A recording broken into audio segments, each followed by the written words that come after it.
Hello मैं dear student, क्या हाल है। मैं आपका केमिस्ट्री का फैकल्टी मिस्टर प्रेम कुमार सिंह आज फिर से आप लोगों का ठाकुर सर अकेडमी यहाँ पे स्वागत करता हूँ। मेरे बच्चों, आज हम लोग अपना एमजेसी 2 का यूनिट 1, जिसकी मैंने कल आपको सिलेबस में चर्चा की थी, यूनिट 1 जो अपना गैसियस स्टेट है, उसका आज हम लोग लेक्चर 1 कवर करने वाले हैं। इसमें हम लोग क्या कवर करने वाले हैं? आज लेक्चर 1 कवर करने वाले हैं। और आज का लेक्चर जो हम लोग का होने वाला है, उसमें जो हम लोग टॉपिक कवर करेंगे, वो टॉपिक बच्चा आपका ये है, जिसमें हम लोग आज पढ़ने जा रहे हैं kinetic molecular model of gas. इनकी क्या क्या पोस्टुलेट्स वगैरह थी, एजम्पशंस थी, उनके बारे में। और उसके बाद हम लोग करेंगे derivation of kinetic gas equation. ये दो टॉपिक आज हम लोग कवर करने वाले हैं। काफी इंटरेस्टिंग और इंपॉर्टेंट टॉपिक है, आप सभी लोग गौर से समझेंगे। और आप लोग इनके बारे में पहले भी पढ़ रखे होंगे क्लास 11th में गैसेस स्टेट चैप्टर में। अगर नहीं पढ़े हो फिर भी कोई दिक्कत नहीं है, यहाँ सारी चीजें समझ में आ जाएगी। और पढ़ ली हो तो आपको और अच्छे से चीजें क्लियर होती चली जाएगी आगे, ठीक है।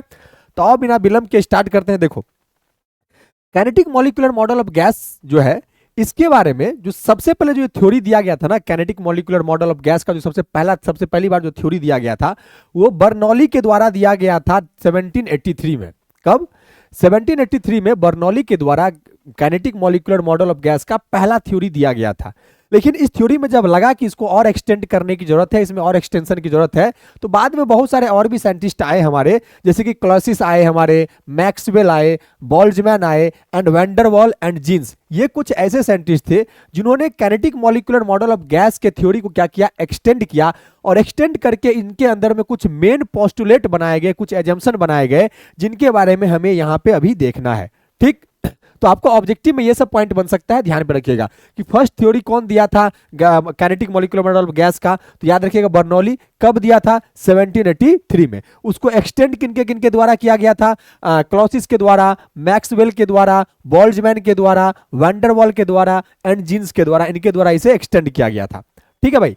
देखो, अब kinetic molecular model of gas का जो पहला पोस्टुलेट था, वो पोस्टुलेट क्या था, यानी कि इनके अंदर में इस थ्योरी में क्या क्या बातें की गई थी, उसकी अगर हम लोग बात करें तो पहले आप पढ़ो फिर समझाते हैं। क्या बोला कि every gas is made up of large number of extremely small particles called molecules. मतलब ये बोला कि जितने भी गैसेज हैं, ये सभी के सभी गैसेज क्या होते हैं, काफी छोटे छोटे पार्टिकल्स के मिलके बने होते हैं। यानी कि काफी एक्सट्रीमली स्मॉल पार्टिकल्स के लार्ज नंबर से मिलकर के कोई भी गैस बने होते हैं। जैसे मान लो ये एक स्मॉल पार्टिकल्स है, ऐसे बहुत सारे एक्सट्रीमली स्मॉल पार्टिकल्स का जब हम लोग लार्ज नंबर ले लेंगे, बहुत सारे मॉलिक्यूल्स ले लेंगे, तो ये किसका फॉर्मेशन कर देगा? ये आपका गैस का फॉर्मेशन कर देता है। और ये जो स्मॉल पार्टिकल्स होता है, उसे ही हम लोग गैस का क्या बोलते हैं? मॉलिक्यूल बोलते हैं। क्या बोलते हैं इसे हम लोग? इसे ही हम लोग गैस का मॉलिक्यूल बोलते हैं। तो वही बात यहां लिखा हुआ है कि every gas is made up of a large number of extremely small particles called molecules. कोई भी गैसेज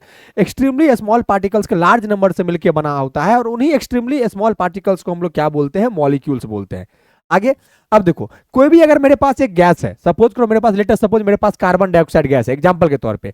अब इस कार्बन डाइऑक्साइड गैस क्या होंगे? बहुत सारे एक्सट्रीमली स्मॉल पार्टिकल से मिलकर बने होंगे, जिसे हम लोग मॉलिक्यूल बोलते हैं। तो मान लो मेरे पास कार्बन डाइऑक्साइड का 2 मॉलिक्यूल्स है और भी मॉलिक्यूल्स हो सकते हैं, लेकिन मान लो एग्जांपल के तौर पे हमने कार्बन डाइऑक्साइड का 2 मॉलिक्यूल ले लिया। अब ये जो दोनों मॉलिक्यूल होंगे कार्बन डाइऑक्साइड के, इन दोनों मॉलिक्यूल का मास और साइज आपस में क्या होगा? आइडेंटिकल होगा। आइडेंटिकल मतलब एक समान। यानी कि कहना ये चाह रहे हैं हम कि अगर मेरे पास कोई गैस है, तो उस गैस के जो जितने भी मॉलिक्यूल होंगे उस गैस के अंदर में, हर मॉलिक्यूल का मास और हर मॉलिक्यूल का साइज आपस में क्या होगा? आइडेंटिकल होगा, यानी कि एक समान होगा। लेकिन अगर वहीं पे मेरे पास 2 डिफरेंट गैसेज हैं, मान लो मेरे पास एक CO2 गैस है और एक मेरे पास मीथेन गैस है। अब इस CO2 गैस का जो मॉलिक्यूल होगा और इस मीथेन गैस का जो मॉलिक्यूल होगा, इनका मास और इनका साइज आपस में डिफर हो सकता है, अलग अलग हो सकता है। तो ये पहला पोस्टुलेट कह रहा था आपका kinetic molecular model of gas के अंदर में, ठीक। चलिए अब हम लोग इसके दूसरे पोस्टुलेट की बात करते हैं। सेकेंड पोस्टुलेट ये बोला कि the molecule of a gas are separated from each other by large distance so that the actual volume of the molecule is negligible as compared to the total volume of the gas। मतलब क्या बोला? सुनो, देखो मेरे पास कोई gas है, ये बहुत सारे small particles of molecules, small particle से मिलकर बने होंगे, जिसे हम लोग क्या बोलते हैं? जिसे हम लोग बोलते हैं मॉलिक्यूल्स ऑफ गैस। अब मान लो कोई गैस है जिसकी वॉल्यूम इतनी है, ठीक, जिसकी वॉल्यूम इतनी है। अब आपको पता है कि गैस का जो पार्टिकल्स होता है काफी दूर दूर होता है, तो चूंकि गैस का पार्टिकल्स काफी दूर दूर होता है, तो जब हमारे पास बहुत सारे मॉलिक्यूल्स होंगे गैस के, तो काफी दूर दूर होंगे, तो उस गैस का वॉल्यूम क्या होगा, बहुत ज्यादा होगा। जैसे मान लो मेरे इस पूरे एक रूम के बराबर, आप जिस रूम में बैठे हुए हो, मान लो अगर मेरे पास 10 मॉलिक्यूल्स हैं गैस के या 20 मॉलिक्यूल्स हैं, तो एक पूरे रूम के बराबर स्पेस छेक लेते हैं, क्योंकि उनके बीच में गैप बहुत ज्यादा होता है। तो यानी कि अगर किसी गैस का चूंकि गैस के मॉलिक्यूल्स के बीच में गैप बहुत ज्यादा होता है, तो उस गैस का वॉल्यूम क्या होगा, बहुत ज्यादा, क्योंकि गैस बहुत दूर में फैले हुए होंगे, तो गैस की वॉल्यूम क्या हो जाएगी, बहुत ज्यादा। अब उस पूरे गैस के वॉल्यूम से अगर हम लोग गैस के किसी एक मॉलिक्यूल को कंपेयर करवाएं, गैस के अगर किसी एक मॉलिक्यूल के वॉल्यूम को कंपेयर करवाएं, तो तुम खुद सोच के देखो, एक इतना छोटा मॉलिक्यूल अगर जिसका वॉल्यूम इतना होगा, अगर इस पूरे वॉल्यूम को अगर इतना वॉल्यूम से कंपेयर करवाएं, तो इसके तुलना में वॉल्यूम कितनी हो जाएगी, ना के बराबर, बहुत कम, नेग्लिजिबल हो जाएगी। तो यही बात तो यहां बोला कि the molecule of a gas are separated from each other by large distance, यानी कि जो गैस के मॉलिक्यूल्स होते हैं काफी दूर दूर होते हैं एक दूसरे से, जिस वजह से गैस की वॉल्यूम बहुत ज्यादा होती है। और उस पूरे गैस के वॉल्यूम से अगर किसी एक मॉलिक्यूल के वॉल्यूम की कंपैरिजन करवाएं, तुलना करवाएं, तो उस किसी एक गैस के मॉलिक्यूल्स का वॉल्यूम क्या होता है, पूरे गैस के वॉल्यूम की तुलना में नेग्लिजिबल हो जाता है। यही बात आपका second postulate of kinetic molecular model of gas कहता है। क्लियर? चलो, तीसरा पोस्टुलेट इसका देखो क्या था। अगर हम लोग इसके थर्ड पोस्टुलेट की बात करें, कहा the distance of separation between the molecules are so large that the force of attraction और repulsion between them are negligible. मतलब ये बोला, अब देखो आपने फिजिक्स में भी ये बात पढ़ा होगा, अपने जूनियर क्लास में ये बात आप जरूर जानते होंगे कि दो ऑब्जेक्ट के बीच में लगने वाला फोर्स जो होता है ना, वो डिस्टेंस के इनवर्सली प्रोपोर्शनल होता है।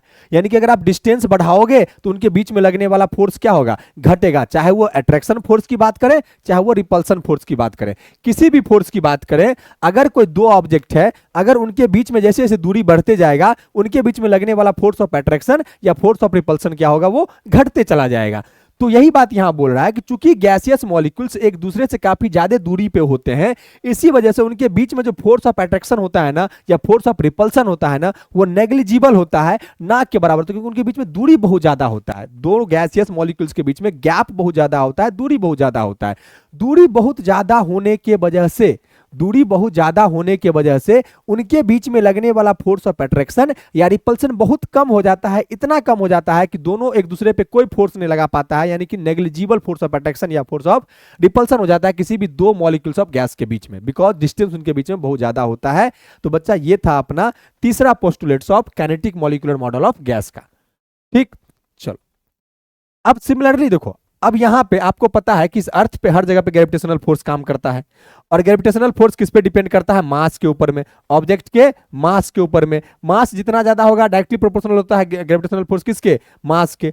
अब आपको पता है कि गैस के जो एक सिंगल मॉलिक्यूल्स अगर हम लोग ले लें, तो गैस का एक सिंगल मॉलिक्यूल क्या होता है, काफी छोटा, काफी कम मास वाला होता है, वेरी लेस मास होता है किसी एक मॉलिक्यूल के बीच में, वेरी लेस मास होते हैं किसी एक मॉलिक्यूल ऑफ गैस के। तो मान लो अगर मेरे पास कोई मॉलिक्यूल है गैस का, तो वो इतना कम मास वाला होगा कि उसमें जो ग्रेविटेशनल फोर्स लगेगा ना, वो ना के बराबर दिखेगा आपको, उसमें फोर्स लगाने की कोई जरूरत ही नहीं पड़ेगी बिल्कुल। मतलब इसीलिए बोला जाता है ये बात कि जो अगर मेरे पास कोई गैसियस मॉलिक्यूल्स है, तो उनके ऊपर में ग्रेविटेशनल फोर्स भी नेग्लिजिबल हो जाता है। रीजन ये होता है कि उनकी मास बहुत कम होती है, एक सिंगल गैसियस मॉलिक्यूल्स के मास को अगर आप कंपेयर करोगे तो बहुत कम होता है, जिस वजह से उस पर लगने वाला ग्रेविटेशनल फोर्स क्या हो जाता है, नेग्लिजिबल हो जाता है। वही बात बोल रहा है कि the force of gravitation on the molecule is also supposed to be negligible. Gravitational force भी क्या माना जाता है, फोर्स ऑफ अट्रैक्शन और रिपल्सन भी दो मॉलिक्यूल्स के बीच में नेग्लिजिबल माना जाता था, और ग्रेविटेशनल फोर्स भी किसी गैसियस मॉलिक्यूल्स के ऊपर में क्या माना जाता है, नेग्लिजिबल माना जाता है। तो ये था चौथा पोस्टुलेट हमारा kinetic molecular model of gas का। नेक्स्ट पांचवा पॉइंट पर वो क्या बोला, देखो, कहा the molecules are supposed to be moving continuously in different direction with different velocities, hence they keep colliding with one another called molecular collision as well as on the walls of the container। क्या बोला समझो, देखो अब आपको पता है कि दो गैसियस मॉलिक्यूल्स हैं। मान लो अगर मेरे पास कोई एक कंटेनर है, इसके अंदर में कुछ गैसियस मॉलिक्यूल्स रखे हुए हैं, और आपको यह भी पता है कि इन गैसियस मॉलिक्यूल्स के बीच में कोई फोर्स ऑफ अट्रैक्शन या रिपल्सन काम नहीं कर रहा होता है। तो ये गैसियस मॉलिक्यूल्स जहां तहां क्या करते हैं, डिफरेंट डिफरेंट वेलोसिटी से डिफरेंट डिफरेंट डायरेक्शन में क्या कर सकते हैं, मूव कर सकते हैं। तो मान लो अगर मेरे पास ये गैसियस मॉलिक्यूल्स है, अगर ये मान के चलो इस डायरेक्शन में मूव किया तो यहां पे इस मॉलिक्यूल से टकराएगा, इधर इस मॉलिक्यूल से टकराएगा। जब दो मॉलिक्यूल से वो टकराएगा तो उसको बोलेंगे हम लोग मॉलिक्यूलर कोलाइजन। क्या बोलेंगे, मॉलिक्यूलर कोलाइजन। सिमिलरली अगर मान लो ये इधर की ओर आएगा तो इस कंटेनर के वॉल से टकराएगा, यानी कि कंटेनर के वॉल से भी टकरा सकता है। रीजन क्या था कि इनके मॉलिक्यूल्स के बीच में ना तो कोई फोर्स ऑफ अट्रैक्शन ना कोई फोर्स ऑफ रिपल्सन काम कर रहा था, इसलिए उनके मूवमेंट का कोई डायरेक्शन ही नहीं था, जहां तहां मॉलिक्यूल्स मूव कर सकते हैं, ठीक, और अलग अलग वेलोसिटी से मूव कर सकते हैं। तो चूंकि गैसियस मॉलिक्यूल डिफरेंट डायरेक्शन में डिफरेंट वेलोसिटी से मूव करेगा तो वो किसी मॉलिक्यूल दूसरे मॉलिक्यूल से भी टकराएगा, जिसको मॉलिक्यूलर कोलाइजन बोलेंगे, और साथ ही साथ जिस कंटेनर में वो रखा हुआ था उस कंटेनर के वॉल से भी टकराएगा। क्या बोल करेगा, उस कंटेनर के वॉल से भी टकराएगा। तो ये था इसका पांचवा postulates of kinetic molecular model of gas का। अब अगर हम लोग बात करें छठे पोस्टुलेट की, ठीक, तो वो क्या बोला, देखो अब आपको पता है कि चूंकि ये आपका गैसियस मॉलिक्यूल्स जब ये मूवमेंट करेगा अलग अलग डायरेक्शन में तो ये जा करके इस वॉल के कंटेनर से टकराएगा।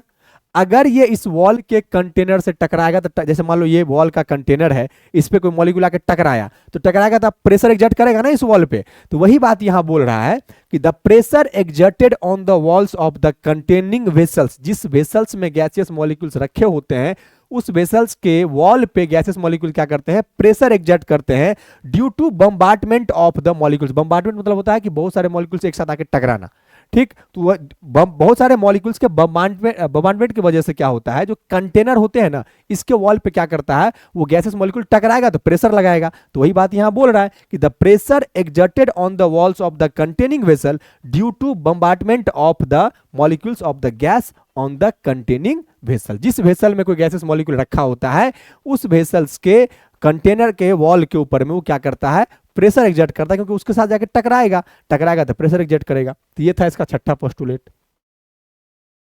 अब हमारा सातवां पोस्टुलेट क्या बोला, देखो, the molecules are supposed to be perfectly elastic hard sphere.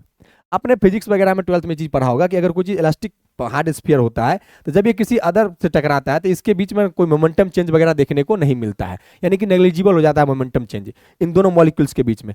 बस तो वही बात यहां बोल रहा है कि आप ये मान के चलो कि जो हमारा गैसियस मॉलिक्यूल्स होता है ना उसको हम लोग परफेक्टली इलास्टिक हार्ड स्फीयर मान के चलते हैं। क्या मान के चलते हैं, परफेक्टली इलास्टिक हार्ड स्फीयर मानते चलते हैं।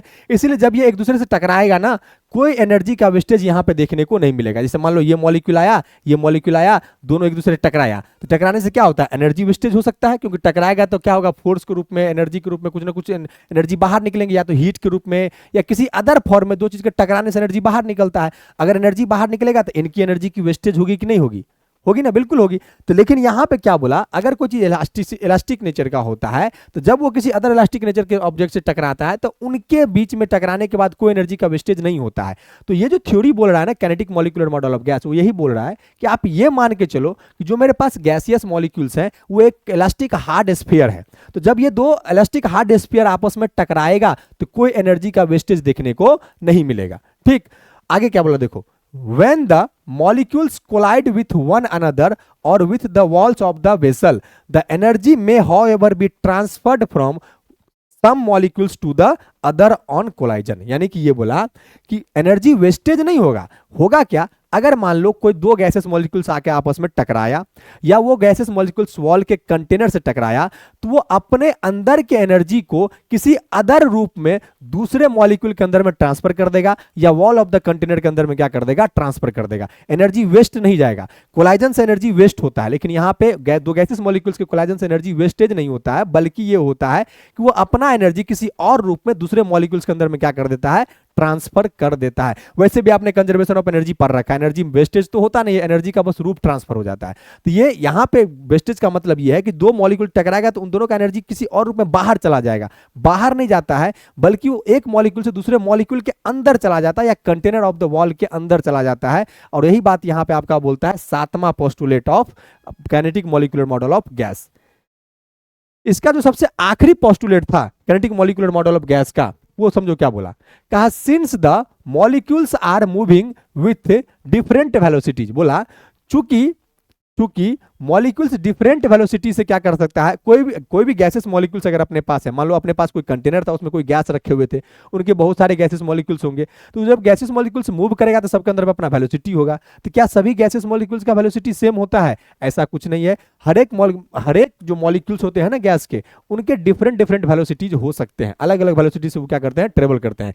और अगर वेलोसिटी सबका अलग अलग है तो आपको पता है कि काइनेटिक एनर्जी किस पे डिपेंड करता है, वेलोसिटी के ऊपर ना। तो अगर डिफरेंट डिफरेंट वेलोसिटी होगा गैसेस मॉलिक्यूल्स का, तो उनके अंदर में जो गैसेस मॉलिक्यूल के अंदर में जो काइनेटिक एनर्जी होगा वो भी क्या होगा, अलग अलग होगा। वो भी क्या होगा, अलग अलग होगा। तो वही बात बोला, इसीलिए जो एवरेज काइनेटिक एनर्जी अगर हम लोग निकालेंगे किसी गैसियस सिस्टम का, वो average kinetic energy of molecules of gas वो किसके प्रोपोर्शनल हो जाएगा, वो डायरेक्टली प्रोपोर्शनल हो जाएगा absolute temperature of the gas के। मतलब समझ में नहीं आया? सुनो, हमने ये बोला आपको कि ये थ्योरी ये बात बोलता है कि जो भी मॉलिक्यूल्स अपने पास गैसियस मॉलिक्यूल्स हैं, उन सब गैसियस मॉलिक्यूल्स का वेलोसिटी एक समान नहीं होता है, अलग अलग होता है। ये बात ठीक?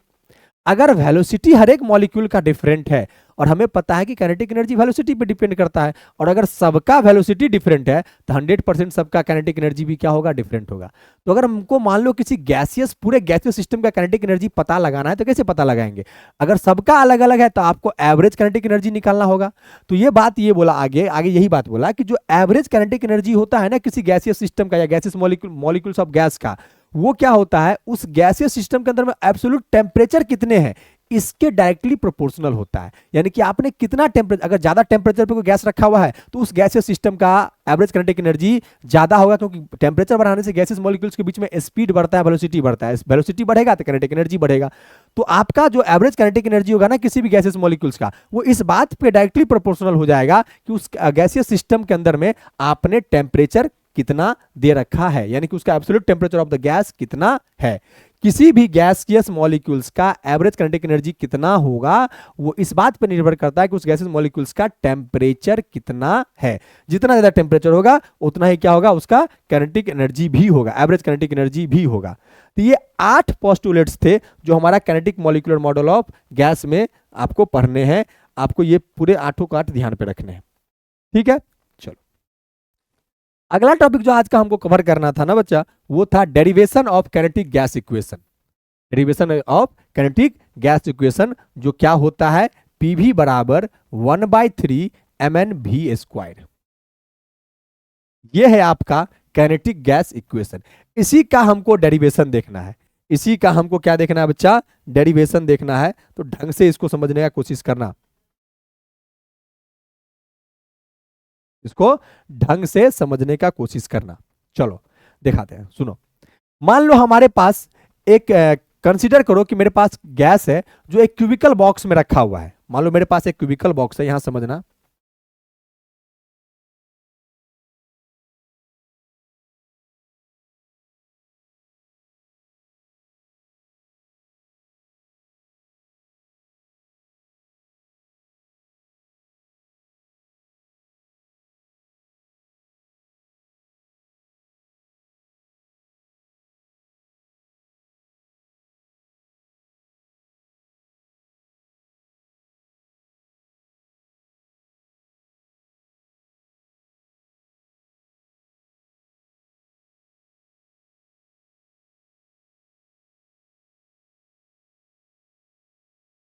चलो देखो, मान लो मेरे पास ये अभी के एक क्यूबिकल वेसल है, और इस क्यूबिकल वेसल के अंदर मान लो कुछ गैस रखा हुआ है, और मान लेते हैं इस क्यूबिकल वेसल का वॉल्यूम मान लेते हैं भी है, volume of cubical vessel. Cubical vessel कितना मान लेते हैं, भी मान लेते हैं।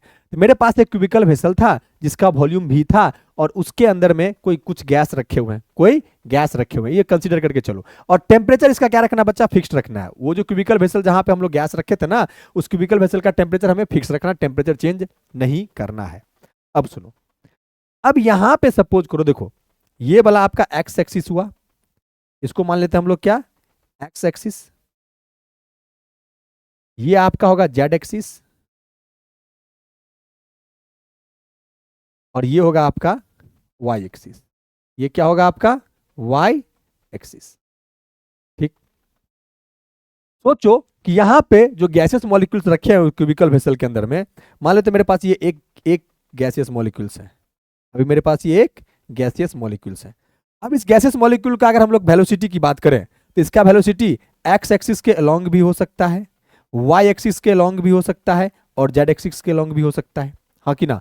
क्योंकि इसका तो कोई रैंडम वेलोसिटी होता है ना, रैंडम मूवमेंट होता है ना, किधर भी मूव कर सकता है कोई। अभी तो पीछे पढ़ाए थे पोस्टुलेट में, यही तो बोल रहा था कि कोई भी गैस रैंडम मूवमेंट कर सकते हैं, इसका कोई फिक्स डायरेक्शन नहीं होता है, किसी भी डायरेक्शन में ये मूव कर सकता है।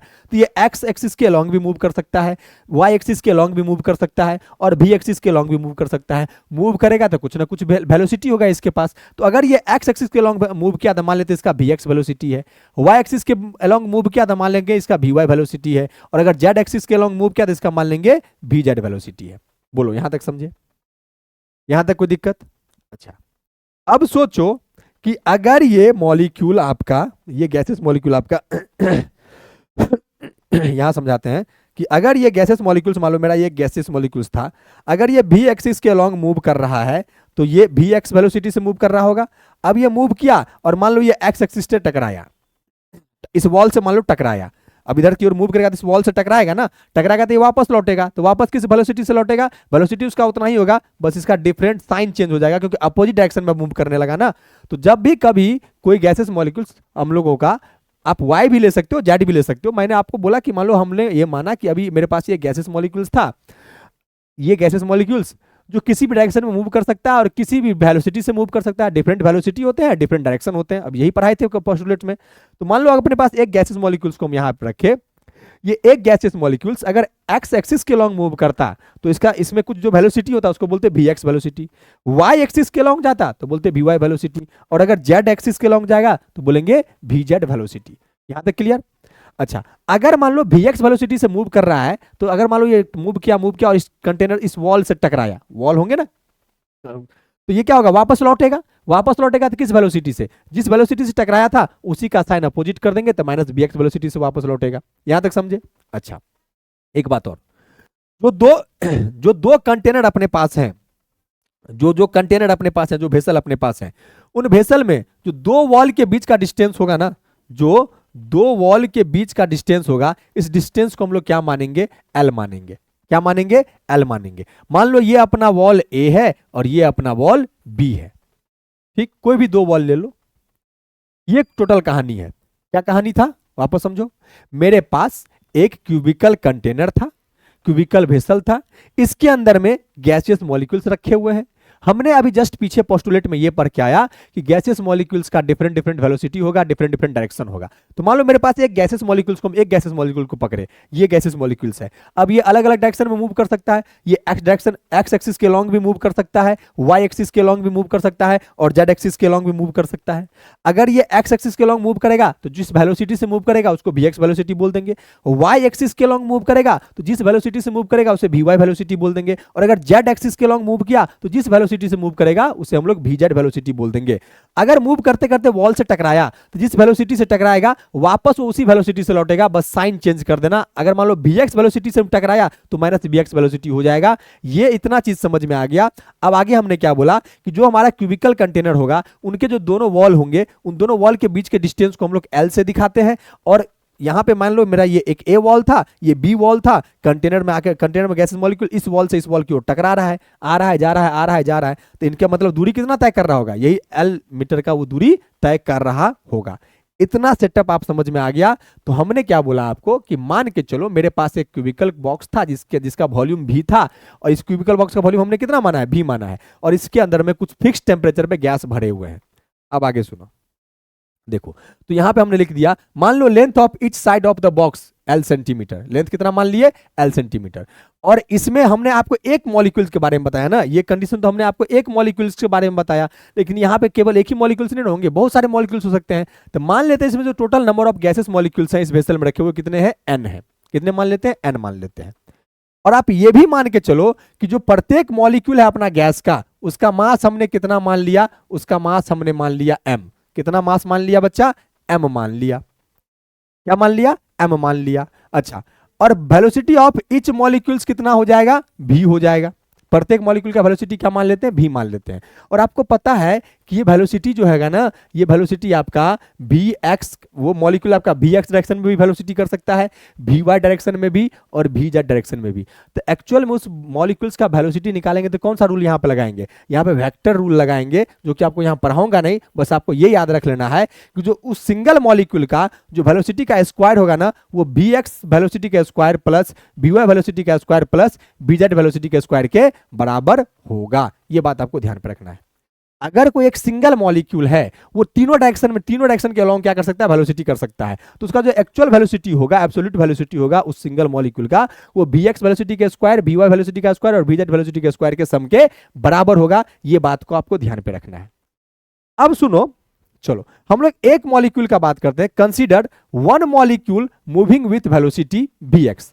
ऐसा मान के चलते हैं कि मान लो एक मॉलिक्यूल को लिए और वो एक मॉलिक्यूल वी एक्स वेलोसिटी से मूव कर रहा था एक्स एक्सिस के अलोंग। किसके अलोंग?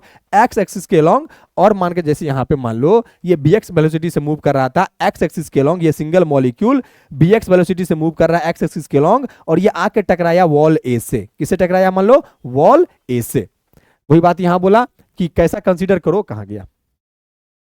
ऐसा मानो कि consider one molecules moving with velocity we x along x axis striking the wall A to B and reverse direction with same velocity B to A. यानी कि यहां पे मान लो कोई मॉलिक्यूल रखा हुआ था वॉल बी पे, ये आ रहा है वी एक्स वेलोसिटी से और ये वॉल ए से टकरा गया।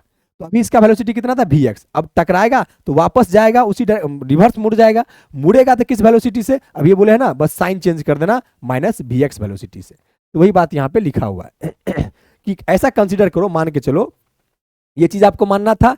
और अब मान लो कि एक मॉलिक्यूल जो वी एक्स वेलोसिटी से मूव कर रहा था एक्स एक्सिस के अलोंग, और जब वो बी वॉल से आके ए वॉल पे टकराया तो वापस रिवर्स लौट गया ए से बी पे, ठीक है। और यहां पे जब टकराएगा तो आपको पता है ना कि मोमेंटम में चेंजिंग आता है कोलाइजन की वजह से। मोमेंटम में क्या होता है? चेंजिंग होता है। सुनो, जब कोलाइड नहीं किया था वो सिंगल मॉलिक्यूल, मान लो बी वॉल से चल रहा था, ये बी वॉल था, यहां से चला और यहां ए वॉल है। अभी ये वी एक्स वेलोसिटी से क्या कर रहा है? ये मॉलिक्यूल मूव कर रहा है। तो अभी ये टकरा नहीं रहा है, तो अभी इसका कुछ मास हम लोगों ने m माना था, इसकी कुछ वेलोसिटी है, तो इसके अंदर में कुछ ना कुछ मोमेंटम तो होगा ना जी। मोमेंटम का फॉर्मूला क्या पढ़े हो? m बराबर p बराबर मास इंटू वेलोसिटी। मोमेंटम को हम लोग किससे दिखाते हैं? p से। तो p बराबर मास इंटू वेलोसिटी होता है ना, हाँ या ना बोलो? मोमेंटम बराबर क्या होता है? Mass into velocity. तो जब नहीं टकराया है आपका, अभी बस अभी ये मूव कर रहा है, अभी टकराया नहीं है, तो अभी इस गैसेस मॉलिक्यूल के अंदर में कितने मोमेंटम होंगे?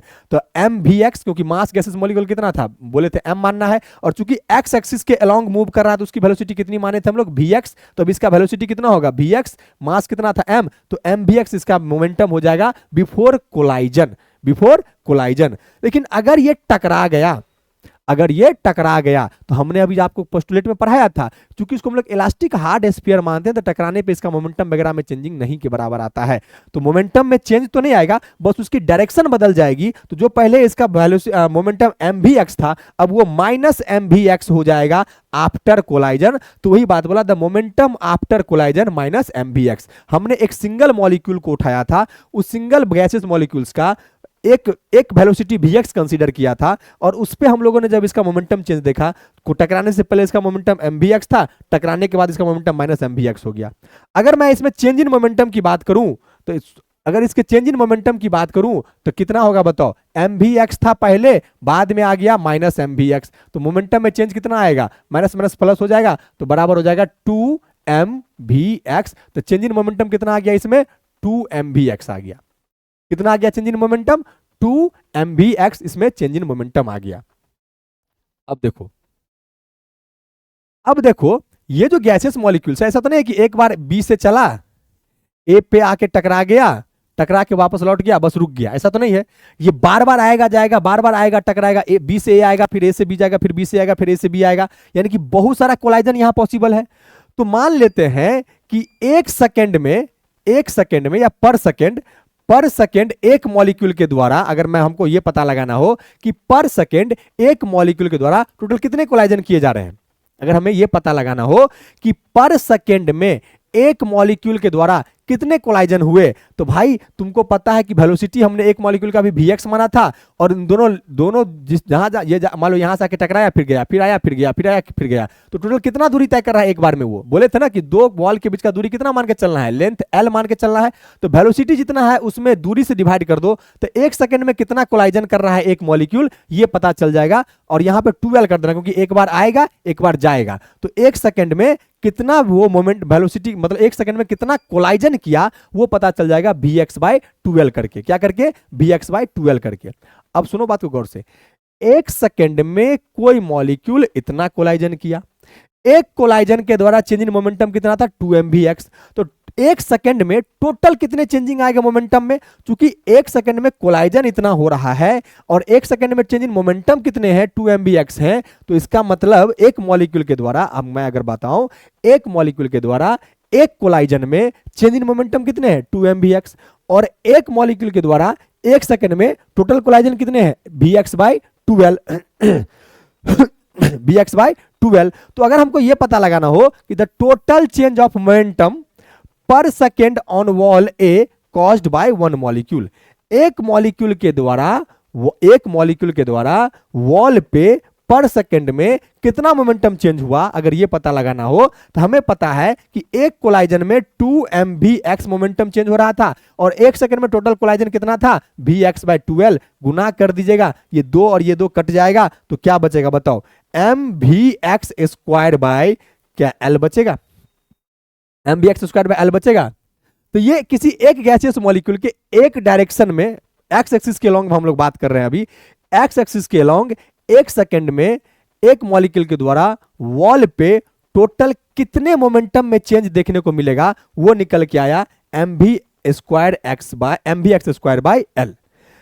ठीक है देखो, अब ये तो एक वॉल पे न लगाएगा, ये मोमेंटम चेंज तो एक वॉल पे होगा, ये मोमेंटम चेंज तो एक वॉल पे होगा। लेकिन अगर मान लो हम दोनों वॉल पे बात करें, मान लो अभी इस वॉल पे टकराया, तो इस वॉल पे कितना, ये जो हम लोग निकाले हैं ना मोमेंटम चेंज, वो ये निकाले हैं कि एक वॉल पे जब गैसेस मॉलिक्यूल टकराएगा तो कितना मोमेंटम चेंज देखने को मिलेगा। तो यहां तो एक बार इस पे टकराया तो मोमेंटम चेंज निकाले, इस पे भी तो टकराएगा ना जाकर के, तो यहां पे कितने मोमेंटम चेंज होंगे, मोमेंटम सेम होंगे, बस डबल कर दो। वही बात बोला कि change of momentum along x axis on both the walls A and B. तो इसको क्या कर देना, डबल कर देना, 2mvx² बाय l। और ये आ गया कि एक मॉलिक्यूल के द्वारा एक सेकंड में दोनों वॉल पे कितने मोमेंटम चेंज देखने को मिलेंगे 2mvx² बाय l। केवल एक डायरेक्शन में गति करने पे, वेलोसिटी करने पे, एक्स एक्सिस के लॉन्ग। अब यही मॉलिक्यूल y एक्सिस के लॉन्ग भी तो कर सकता है, z एक्सिस के लॉन्ग भी तो वेलोसिटी कर सकता है। तो जैसे हम लोग x एक्सिस के लॉन्ग वेलोसिटी के बाद निकाल लिए थे टोटल चेंज इन मोमेंटम, तो कितना आया था 2mvx² बाय l। सिमिलरली अगर y एक्सिस के लॉन्ग निकालोगे तो हो जाएगा 2mvy² बाय l। सिमिलरली अगर change of momentum along z axis निकालोगे तो आ जाएगा 2mvz² बाय l। तो ये एक मॉलिक्यूल के द्वारा तीनों डायरेक्शन में जाने पे वॉल के अपोजिट वॉल के ऊपर में कितना मोमेंटम चेंज देखने को मिलेगा। ये एक्स एक्सिस के लॉन्ग हमारा निकला 2mvx² by l, y axis के लॉन्ग निकला 2mvy² बाय l, और z एक्सिस के लॉन्ग निकला 2mvz² बाय l। अब हमको पता लगाना है कि total change of momentum per second में पूरे बॉक्स के वॉल पे, जैसे ये क्यूबिकल बॉक्स था ना, अगर एक सिंगल मॉलिक्यूल एक्स एक्सिस के लॉन्ग जाएगा तो इन दोनों वॉल पे मोमेंटम चेंज करेगा, y एक्सिस z एक्सिस के लॉन्ग जाएगा तो इन दोनों वॉल पे मोमेंटम चेंज करेगा, और z के लॉन्ग आएगा तो इन दोनों वॉल पे मोमेंटम चेंज करेगा। यही है ना। तो ये पूरे वॉल पे, इस क्यूबिकल, हमारा जो क्यूबिकल वेसल था, इसके पूरे वॉल पे एक सेकंड में एक मॉलिक्यूल के द्वारा टोटल चेंज इन मोमेंटम कितना आ जाएगा।